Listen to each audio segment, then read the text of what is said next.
오늘은 제일 먼저 어제 제가 새벽까지 잠을 안 잤습니다. 굉장히 어떤 저에게 감정이 이렇게 좀 색다른 마음가짐을 해준 그런 TV 중계를 보면서 레이디 가가가 나와서 노래를 불렀죠. 제니스 로페스도 나와서 노래를 뮤지컬식으로 노래를 또 불렀고, 바이든 취임식이 어저께 새벽 1시부터 있었고요.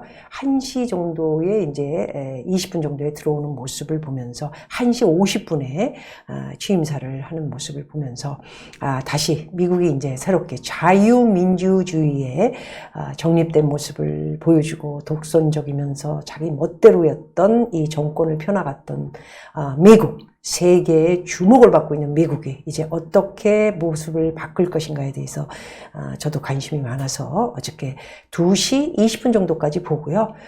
제가 9시 반에 자는 사람인데 좀 많이 기다리다 보니까 잠을 놓치면서 이렇게 늦은 시간까지 이제 그 시간이 되니까 잠이 좀 안 오더라고요. 딱 그 잠 시간을 놓치니까. 그래서 굉장히 감격스럽게 봤고요.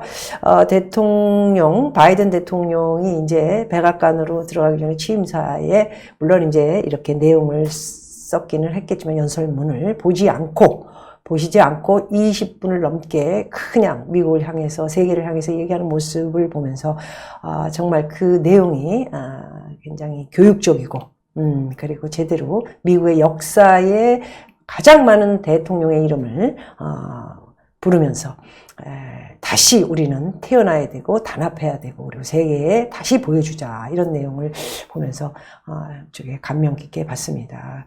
아직 돌아가신 대통령들이 상당히 많아서요. 카터 대통령은 몸이 좀 아파서 전화 통화만 한 것으로 이렇게 내용을 들었고요. 그 외에 이제 클린턴 부인, 그리고 오바마, 그리고 부시까지 다 와서 참석을 했고요. 트럼프는 헬리콥터를 타고 플로리다로 넘어갔지요. 그러나 바이든은 오늘 아침 뉴스를 봤을 때 백악관에 어쩌면 관수처럼 돼 있는 대통령 테이블 위에 편지를 남겨놓고 갔다. 참 좋은 글이었다. 이런 내용이었고요. 이제 시간이 지나면 트럼프가 과연 참석하진 않았지만 어떤 내용을 바이든에게 남기고 갔을까? 한 번도 바이든의 축하를 얘기하지 않고, 바이든이 미국 대통령이 됐다, 이런 말을 하지 않고 결국 쓸쓸하게 아무도 이렇게 많은 사람들이 지지를 했던 것으로 아는데 또 이렇게 그냥 쓸쓸히 헬리콥터 타고 플로리다로 가는 모습을 보니까 좀 잘하면 좋았을 걸 그랬다 하는 생각도 가져봅니다. 그 외에도 굉장히 이 모습 중에 그 뒤에 서 있었던 경호하는 사람이 머리를 좀 바짝 깎아서 저는 저 사람 뭐지? 하는 생각을 좀 가졌습니다.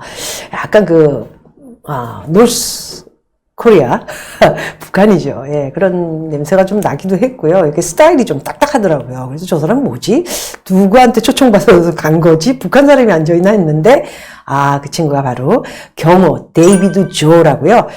굉장히 트럼프 때부터 아주 일을 잘했던 것으로, 한국 남자의 정체는 한국계 경호 총책 데이비드 조, 동료 신망이 두텁고요. 완벽주의자로 평가를 받았다고 합니다. 트럼프 때는 북미 정상회담 경호 작전 수행까지 할 정도로 굉장히 많은 사람들에게 사랑받는 분이라 이렇게 볼 수가 있죠. 아주 든든했었습니다, 사실. 그래서 오늘 아침 뉴스를 부랴부랴 봤더니 한국계 사람이라는 얘기를 듣고 제가 참 대한민국 대단하다, 이런 생각을 갖게 됐습니다. 어쨌든 도널드 트럼프 미국 대통령은 20일 오전에 백악관을 떠났고 멜라니와 함께 마린 원을 타고 앤드루스 공군 기지에 도착해 에어포스 원을 이용해 플로리다 마로라고 리조트를 향해 갔다고 합니다. 그는 앤드루스 공군기지 고별연설에 다시 돌아오겠다 말했다고 합니다. 만일에 제가 뉴욕을 가게 되면은 마이애미를 가게 됩니다. 저는 마이애미를 몇 번 갔다 왔지요. 그리고 트럼프의 별장을 비롯해 골프장, 거기 리조트, 호텔 되게 많이 있습니다. 예, 굉장히 돈도 많고 그런 것 같지만 빚은 더 많습니다. 그래서 이제 이제 대통령이 아니죠. 민간인으로 돌아갔지만 이제 조사받을 것이 많기 때문에 제일 중요한 세금을 안 내면 안 되죠. 이 변호사를 사가지고 세금 안 낸 것도 굉장히 야비하게 돌파를 많이 했던 사람 중에 하나였는데 이런 것들을 조사를 다 받는 것으로 알고 있습니다. 그러면서도 다시 돌아오겠다. 어딜 돌아온다는 얘기죠? 백악관을 다시 돌아오겠다. 참, 이게 좀 야망과 욕구가 나이가 들어도 그렇게 할 수가 있을까? 저렇게 욕심이 많을 수가 있을까? 저렇게 사람들을 비아냥거리면서 저렇게 갈 수 있을까? 뭐 이런 생각을 가져봤는데 지인들과 함께 어떤 생각을 갖고 있는가 봤더니 신당, 애국당 미리 예측을 하고 있었죠. 찬당 논의를 했다. 벌써부터? 배넌 등 측근 73명, 제일 나쁜 인간이죠. 배넌이 굉장히 부추기고 조작하고 쇼. 누굴 보니까 우리나라에 누구랑 비슷한 사람들이 많네요.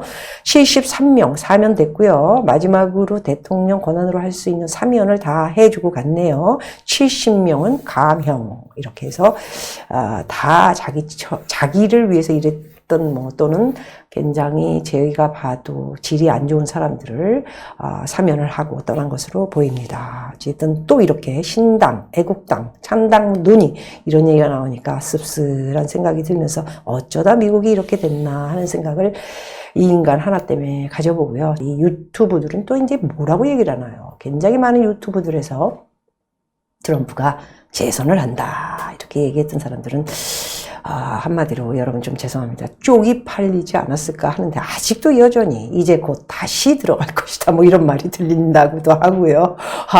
그런 분들은 한때는 뭐 어마어마한 구독수를 가지고 80만, 60만, 정말 이런 분들이 유튜브에다 대고는 그렇게 득바다룡을 하고 거기에 아무 지식도 없고 공부도 안 된 사람들을 운집을 시켜가지고는 그냥 거짓말이죠, 거짓말. 찌라시에 나온 내용, 이런 배넌 같은 이런 찌라시 내용들, 유튜버 내용들을 이야기해서 사람들을 들쑥여서 소위 말해서 자기네들 구독수를 올리고 책박을 받고, 슈퍼책.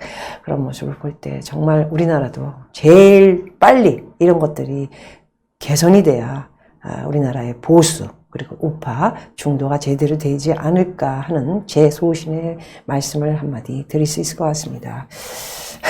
네네. 전용기 타고 왔습니다. 네. 처음에는 헬리콥터 타고 간다는 얘기가 있어서 제가 이제 그걸 자꾸 머리에 넣다 보니까 전용기, 미국 대통령 전용기를 마지막으로 타고 갔습니다. 감사합니다. 가르쳐 주셔서. 제가 이렇게 얘기를 하다 보면은 여러 가지 각도에서 하루에도 몇 개씩 뜨다 보니까 옛날 같지 않습니다. 옛날에 굉장히 많이 총명했는데 이게 상태가 되게, 나이가 들면서 기억을 자꾸 얘기했던 것을 반복해서 이렇게 외우게 됐고요. 또, 어렸을 때 봤던 것에 대한 게 굉장히 많이 이렇게 돼 있나 봐요. 그래서 자꾸 그런 얘기를 드렸던 것 같습니다. 어쨌든 이렇게 지적을 해주시면 언제든지 저는, 고쳐서 여러분들에게 다시 말씀드릴 수 있을 것 같습니다. 어제 그저께 굉장히 많이 난 또 기사 중에 김어준, 턱 마스크를 하고 아주 오만하게 짝이 없고 건방지게 짝이 없고 가 없다 이렇게 여러분들을 보시는 분들 더 많지 않았을까 합니다. 물론 좌파에서는 우상으로 취급하는 사람이다 보니까 이 정권에서는 최고의 말빨을 가지고 있는 한 사람이라 이렇게 볼 수가 있죠. 그리고 1인 합시다 이거 가지고도 이제 이게 일본에 대한 거, 일본이 이게 더불어민주당 아닙니까? 서울시장이 있으니까 벌써부터 3개월 전부터 그런 것을 노림수를 노리고 할 수도 있었겠다 이렇게 해서 고발을 했다고 하니까 우리 입을 막으려고 했던 것이다. 또 이렇게 하면서 투덜투덜 대기도 했는데 자기네들이 했던 것은 전혀 생각을 하지 않고 오직 지금 자기네들이 하는 것은 잘한 것이고 옛날에 우리가 했던 것은 그렇게 한 거는 잘한 것이다. 지금 너희들이 하는 것은 잘못된 것이다. 입을 막으려고 하는 것이다. 이렇게 얘기를 하는 것은 정말 그 사람은 이중인격이지 않나 하는 생각을 가져봅니다. 지금의 대통령을 비롯해 많은 사람들이 유튜버에서 그래도 그나마 여러분들이 정보를 듣고 좋은 이야기를 듣고 있는데 그 사람들이 저희들한테 하는 것이 뭡니까? 공갈협박 아닙니까? 입 다물라. 임답하지 않으면 어떻게 되는지 알지? 아주 노딱도 이제는 구글에서 아예 다 노딱을 붙여버리니까 우리는 뭐 정치 쪽은 올라가기만 하면 무조건 노란 딱지를 붙이니까 어저께도 뭐 하나 올렸더니 노란 딱지가 붙더군요.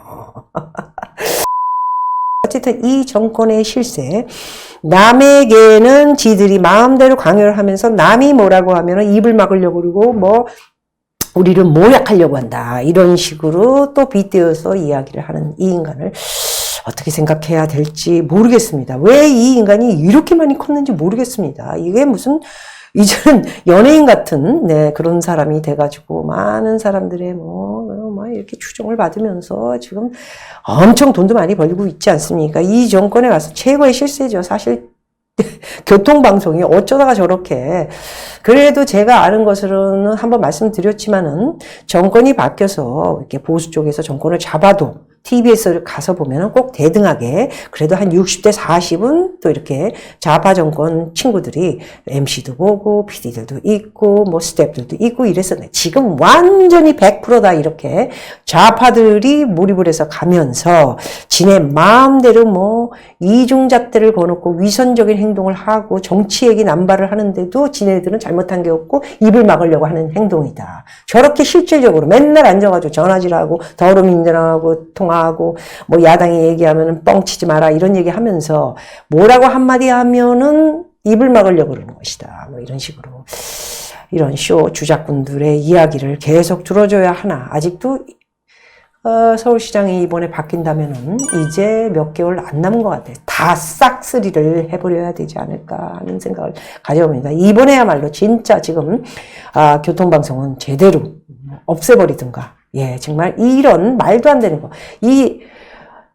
서울시에서 낸 세금으로 수백억씩 갖다가 MC들, 그 좌파 MC들 월급, 뭐 월급이죠. 뭐 사실 수천만 원을 비롯해 수백만 원씩 이렇게 돈을 퍽퍽 주면서 또 거기에 일하는 친구들도 전부 PD를 비롯해 뭐 작가니 뭐니 다 이 정권을 향해서 이야기하는 사람들이 90%지 않습니까? 그렇기 때문에 이렇게 오직 자기네들을 위해서 이 문제가 박원순 씨가 3번이나 하다 보니까 이런 겁니다. 이건 완전히 독재 정치가 되는 이유 중에 하나가 뭡니까? 계속해서 해먹으면 독재가 되는 겁니다. 지금 서울시장이 바뀐다면은 정말 99%가 이 정권의 모든 사람들이 뿌리 깊게 박혀 있기 때문에 이거를 돌파를 하려면은 정말 이번에 꼭 서울시장이 바뀌어야 되기 때문에 아직까지는 윤곽이 저도 누구라고 지지하는 사람도 없고 누구라고 말씀드리기도 참 어렵고 어찌됐든 누가 되든 간에 단합이 돼서 나온다면 무조건 한 사람이 되는 것으로 저는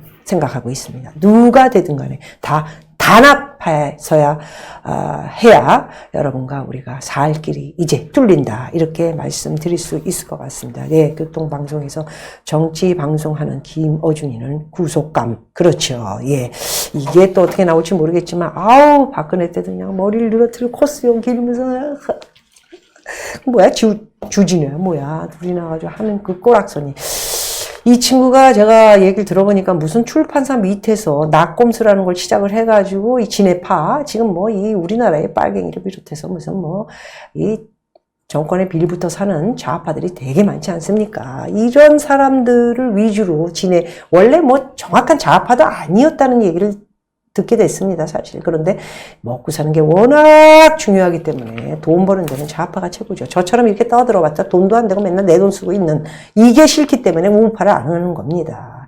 제가 말씀드리지 않았습니까? 선배가 전화 와가지고 박근혜 대통령 이명박 때 노래도 부르고 뭐 했는데 결국 청와대 가서 커피 한 잔 안 주더라. 물론 그런 걸 바라고 해서는 안 되지만은 너무 이게 좀 딱 또 청와대 들어가면은 그렇게 하는 거에 대해서 섭섭함을 느끼는 사람들이 되게 많은가 봅니다. 저는 뭐 절대 그렇지 않고 오직 저는 이 아름다운 보수, 역사가 있고 추억이 있고 정말 대단한 대한민국을 만든 기본의 뿌리가 보수지 않습니까, 여러분? 네, 그래서 저는 보수를 굉장히 사랑하고요. 지금은 우파와 중도 이렇게 거스르는 아주 다양한 보수가 이루어져야 된다 이런 생각을 가지고 있습니다. 예. 그래서 김어준이는 이제 제가 볼 때 이 정권의 혜택을 최고로 받아서 진짜 이제는 뭐 사실 돈 한 푼 없이 자기가 그러지 않았습니까? 뭐 여간 생활을 했다. 그런데 제가 뭐 엄청난 평창동에 집이 있고 뭐 한 달에 수천만 원 뭐 이렇게 돈을 벌고 뭐를 펀드를 해가지고 뭐 또 돈을 받고 뭐 이러면서 그래서 이런 사람을 제가 봤을 때는 끌어올릅니다. 제가 사실은 주먹이 앞으로 팍 나가는데 한번 입하고 같이 한번 쳐봤으면 하는 생각도 드는데 뭐 그 인간이 저를 뭐 사람으로 보겠습니까? 핫바리로 보겠죠. 자기가 지금 최고인데 그러니까 그 카페에 가가지고 톡 그래 최고죠. 제가 아마 이런 말 하는 걸 방송으로 봐도 이런 그 얘기하겠습니다. 지는 뭐 멋대로 얘기하겠죠. 여러분들이 욕하는 거 너무 싫어해서 제가 좀 조심하려고요. 이런 욕 하겠죠. 저도 그렇게 나가죠. 제 입 못 막습니다. 한번 대적해보자. 와! 우리 사무실로 와! 내가 네 사무실 안 가! 교통방송에서도 뭐 몇 번 얘기가 있었는데 안 갑니다. 지금 뭐 오늘도 무슨 뭐 어디 SBS 뭐 안 되는데 하고 싶은 생각도 없고요. 무조건 돈을 많이 부르면 다 캔슬됩니다. 남들은 100 받을 때 1000만 원 부르면 저절로 박미신 출연 금지 이렇게 되는 겁니다. 별로 출연하고 싶은 생각도 없고 출연해봤자 맨날 제가 원하는 프로도 아니면서 나가서 떠들어봤자 소용도 없기 때문에 다시 좋은 세상이 올 때까지 조용히 이렇게 유튜브와 여러분과 함께 시간을 보내는 것이 더 낫지 않나 합니다. 어쨌든 이 조작 쇼 주작꾼들 김어준의 이 턱 마스크 하면서 뭐 잘못했다 이런 거보다는 뭐 잘못했다라는 말에도 또 이유를 대면서 이렇게까지 이게 그때 당시에 뭐 지가 뭐 어쩌고 저쩌고 뭐 모인 게 아니고 뭐 저쪽 테이블에서 일로 온 것이다. 왜 거기서 스타벅스에서 떠들어? 그러면 교통방송이 내가 잘 아는 교통방송은 텅텅 비어 있어. 왜 스타벅스에 앉아가지고 커피 마시면서 이 사람 저 사람 다 와서 모여 있는데 참 핑계댈 게 너무도 없는 것이죠. 이런 어용들 많지 않습니까? 지네 멋대로 굴고 다니면서 남한테는 턱 쥐고 하고 다니면서 남한테는 이거 해라 뭐 이러고 남한테 아마 내가 그렇게 했으면 아마 방송에 나와서 2년 전에 하면서 아마 깜빵에 쳐넣어야 될 년이라고 이렇게 얘기했을 것입니다. 그러고도 남았겠죠. 어쨌든 정말 빨리 서울시장이 바뀌어서 교통방송 전부 싹쓸이해서 탈바꿈을 해버려야 한다고 저는 생각을 하고 있고요. 저를 욕하든 씹든 죽이든 말든 상관없이 바른 소리를 해서 교통방송은 이 정치 이야기만 하면서 사람들을 세뇌시키고 교육시키면서 완전히 주작, 쇼 하고 있는 교통방송의 이 좌파 MC들 전부 몰아버려야 된다. 저는 그렇게 말씀드리고 싶습니다.